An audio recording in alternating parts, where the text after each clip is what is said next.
Hello everyone, स्वागत है आप सभी का लोकवाणी पाठशाला में। मैथ के अंदर चाल दूरी समय का चैप्टर हमारा चल रहा है। आज इस चैप्टर की ये लास्ट क्लास है, उसके बाद आपका ये चैप्टर भी कंप्लीट हो जाएगा। तो अगर अभी तक आपने इस चैप्टर की क्लासेस को नहीं देखा है तो सभी क्लासेस को अच्छे से देख लें, कॉन्सेप्ट को समझें, अपनी बुक से क्वेश्चन को करें। कहीं पर कोई डाउट अगर होता है तो वो आप मुझे कमेंट बॉक्स में लिख के बताएं। इसके अलावा अगर अभी तक आपने चैनल को सब्सक्राइब नहीं किया है तो चैनल को भी सब्सक्राइब कर लीजिए।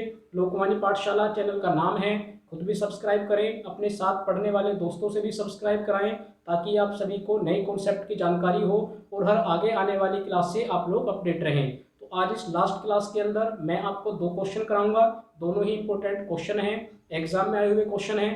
तो चलिए पहले क्वेश्चन की तरफ चलते हैं। चलिए पहला सवाल एक बार पढ़ लेते हैं। लिखा हुआ है, एक ट्रेन स्टेशन ए से सुबह 6 बजे चलती है और उसी दिन सुबह 10 बजे स्टेशन बी पर पहुंचती है। एक दूसरी ट्रेन सुबह 8 बजे स्टेशन बी से चलती है और उसी दिन सुबह 11 बजे स्टेशन ए पर पहुंचती है। तो पूछा गया है दोनों ट्रेन एक दूसरे से किस समय मिली होंगी। तो भाई हमें समय बताना है। समय का फॉर्मूला क्या होता है? तो समय का फॉर्मूला होता है दूरी बटे चाल। अब इस सवाल के अंदर ना ही तो हमारे पास दूरी है, ना ही हमारे पास ट्रेन की अलग अलग चाल है, हमारे पास केवल समय है। पहले वाली ट्रेन को कितना समय लग रहा है? तो भाई वो स्टेशन ए से 6 बजे चलती है और स्टेशन बी पर 10 बजे पहुंचती है। तो इसको कितना समय लगा? तो इसे 4 घंटे का समय लगा है। दूसरी वाली ट्रेन स्टेशन बी से 8 बजे चली, स्टेशन ए पर 11 बजे पहुंची, तो इसको कितना समय लगा? तो इसको 3 घंटे का समय लगा। अब दूरी कैसे कैलकुलेट करेंगे? तो अगर आपके पास समय है तो दूरी निकालने के लिए आपको क्या करना है? आपको समय का एलसीएम लेना है। जो भी समय का एलसीएम आएगा उसी को हम क्या मान लेंगे? दूरी मान लेंगे। तो भाई 4 और 3 का एलसीएम कितना आता है? तो ये आता है 12। इसका मतलब दोनों स्टेशन के बीच की दूरी कितनी हो गई? तो भाई दूरी हो गई है 12 किलोमीटर। अब बात आती है चाल की। चाल कैसे कैलकुलेट करेंगे? तो भाई चाल का फॉर्मूला क्या होता है? चाल का फॉर्मूला होता है दूरी बटे समय। ये तो मैं आपको फॉर्मूले से कैलकुलेट करना बता रहा हूं। तो भाई दूरी को हमने कितना माना है? 12 किलोमीटर। पहले वाली ट्रेन को समय कितना लग रहा है? 4 घंटे का। कैलकुलेट करेंगे तो चाल कितनी आ जाएगी? तो भाई ये आ जाएगी 3 किलोमीटर प्रति घंटा। दूसरी वाली ट्रेन की अगर हम चाल निकालेंगे तो दूरी 12 है, समय कितना लग रहा है? 3 घंटे का, तो इसकी चाल कितनी आ जाएगी? किलोमीटर प्रति घंटा। तो ये तो मैंने आपको फॉर्मूले से बताया, जबकि पहली क्लास के अंदर मैंने आपको कॉन्सेप्ट भी बताया था कि चाल और समय में कैसा रिलेशन होता है। तो भाई चाल और समय में एक दूसरे के अपोजिट का रिलेशन होता है। अपोजिट का मतलब अगर पहले वाली ट्रेन को 4 घंटे लगे, दूसरी ट्रेन को 3 घंटे लगे, तो अगर मुझे इनकी चाल बनानी है तो मैं इनको पलट देता हूँ। इसकी चाल कितनी हो जाएगी? 3 किलोमीटर प्रति घंटा, और इसकी चाल कितनी हो जाएगी? 4 किलोमीटर प्रति घंटा। लेकिन मैंने आपको फॉर्मूले से बता दिया है। आगे चलते हैं। तो भाई दोनों स्टेशन के बीच की दूरी कितनी आ गई है? तो भाई दोनों स्टेशन के बीच की दूरी आ गई है 12 किलोमीटर। ये स्टेशन ए है और ये स्टेशन बी है, लेकिन दोनों ट्रेन एक साथ नहीं चली हैं। पहली ट्रेन किस समय चली है? तो भाई पहली ट्रेन चली है 6 बजे। दूसरी ट्रेन किस समय चली है? तो भाई दूसरी ट्रेन चली है 8 बजे। तो भाई 6 बजे से लेकर और 8 बजे तक जो ये पहले वाली ट्रेन है उसने कुछ ना कुछ दूरी को तय कर लिया होगा। बिल्कुल 6 से लेकर और 8 बजे तक कितने घंटे हो गए? तो भाई 2 घंटे हो गए। 2 घंटे तक पहली ट्रेन अकेले चली है। तो भाई वो 1 घंटे में कितनी दूरी तय करती है? तो उसकी चाल है 3 किलोमीटर प्रति घंटा, यानी 1 घंटे में 3 किलोमीटर की दूरी तय करती है। तो भाई 2 घंटे में कितनी दूरी तय कर ली होगी? तो भाई 2 घंटे में इसने 6 किलोमीटर की दूरी तय कर ली होगी। तो भाई आगे कितनी दूरी बच गई? अब आगे केवल 6 किलोमीटर की दूरी बच गई। और समय कितना हो चुका? तो भाई समय हो चुका है 8 बज चुके हैं। कितने बज चुके हैं? 8 बज चुके हैं। अब 8 बजे पहले वाली ट्रेन भी चल रही है और 8 बजे दूसरे वाली ट्रेन भी चल रही है, और दोनों के बीच में दूरी कितनी बची है? केवल 6 किलोमीटर की। तो अगर हम आगे का समय निकालें कि अब आगे इनको कितना समय लगेगा, तो समय बराबर वापस में वही लगाना है, दूरी बटे 4। तो भाई दूरी अब कितनी बची है? केवल 6 किलोमीटर की। चाल कैसे निकालेंगे?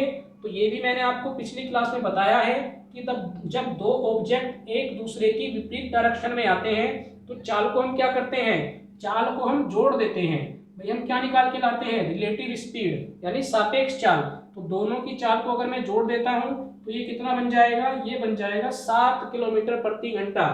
आगे का जो समय है वो कितना है, वो 6/7 घंटे है, यानी 8 बजे के बाद आगे उनको कितना टाइम लगा, 6/7 घंटे का टाइम लगा। तो भाई अगर इस 6/7 घंटे को मैं मिनट में कन्वर्ट करता हूँ तो इसमें किससे मल्टीप्लाई कर देता हूँ भाई, 60 से मल्टीप्लाई कर देता हूँ। तो ऊपर कितना हो जाएगा 360, 7 से आप इसको डिवाइड करेंगे, ये हो जाएगा 7 पंजे 35, 1 बचेगा, 0 उतारेंगे, 7 एकम 7। तो ये जो टाइम आ रहा है ये कितना आ रहा है, ये आ रहा है 51 मिनट,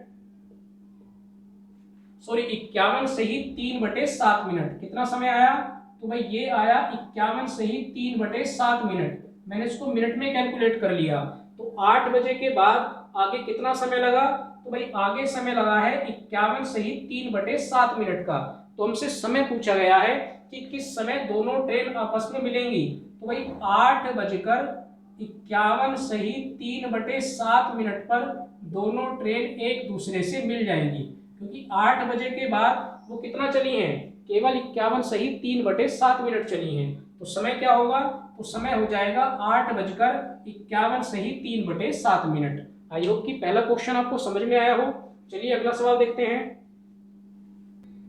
चलिए अगला सवाल पढ़ते हैं। लिखा हुआ है दो ट्रेन स्टेशन ए और बी से एक दूसरे की ओर चलती हैं। पहली ट्रेन की चाल 50 किलोमीटर प्रति घंटा है तथा दूसरी ट्रेन की चाल 60 किलोमीटर प्रति घंटा है। जब दोनों ट्रेन एक दूसरे से मिली तो यह देखा गया कि दूसरी ट्रेन ने पहली ट्रेन की अपेक्षा 120 किलोमीटर की दूरी अधिक तय की है। तो हमें बताना है कि दोनों स्टेशन के बीच की दूरी कितनी है। तो भाई पहला स्टेशन ए है, दूसरा स्टेशन बी है। पहली ट्रेन की चाल कितनी है, तो इसकी चाल है 50 किलोमीटर प्रति घंटा।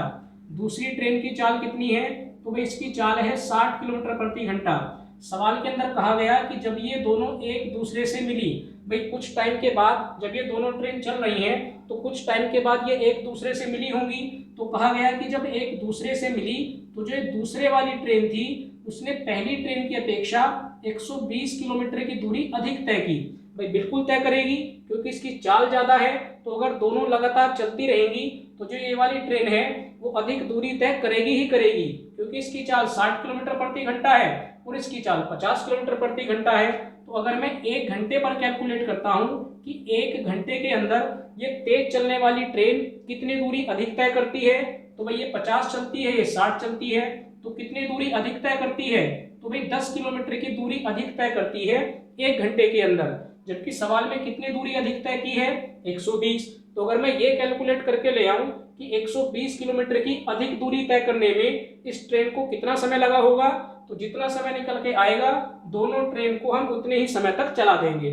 तो भाई 1 घंटे में 10 किलोमीटर, तो अगर मुझे इसे 120 बनाना है तो दोनों साइड में 12 से गुना कर देता हूँ। इसका मतलब 12 घंटे लगेंगे और 12 घंटे के अंदर ये जो तेज चलने वाली ट्रेन है ये 120 किलोमीटर की दूरी अधिक तय कर लेगी। इसका मतलब पहली वाली ट्रेन भी 12 घंटे तक चली और दूसरी वाली ट्रेन भी 12 घंटे तक चली, और जब ये दोनों ट्रेन 12 घंटे तक चली तो दूसरी वाली ट्रेन 120 किलोमीटर अधिक चल गई। तो हमसे पूछा गया है दोनों स्टेशन के बीच की दूरी। तो भाई अब आसान है, पहले आप ये कैलकुलेट कर लीजिए कि 12 घंटे के अंदर पहली ट्रेन कितना चली है। तो भाई 1 घंटे के अंदर 50 किलोमीटर चलती है, तो 12 घंटे के अंदर कितना चल जाएगी, तो भाई ये 600 किलोमीटर चल जाएगी। अगर दूसरी ट्रेन की दूरी की बात करते हैं तो भाई ये 12 घंटे के अंदर कितना चलेगी, तो भाई 1 घंटे के अंदर चलती है 60, तो 12 घंटे के अंदर चल जाएगी 720 किलोमीटर। और यही क्या बन जाएगी भाई, अगर मैं दोनों की दूरी को जोड़ दूंगा तो ये आपस में मिल जाएगी, तो स्टेशन ए से लेकर और बी तक की दूरी आ जाएगी। तो इनको जोड़ने के बाद कितना आ रहा है, 1320 किलोमीटर। और यही होगा आपके क्वेश्चन का आंसर।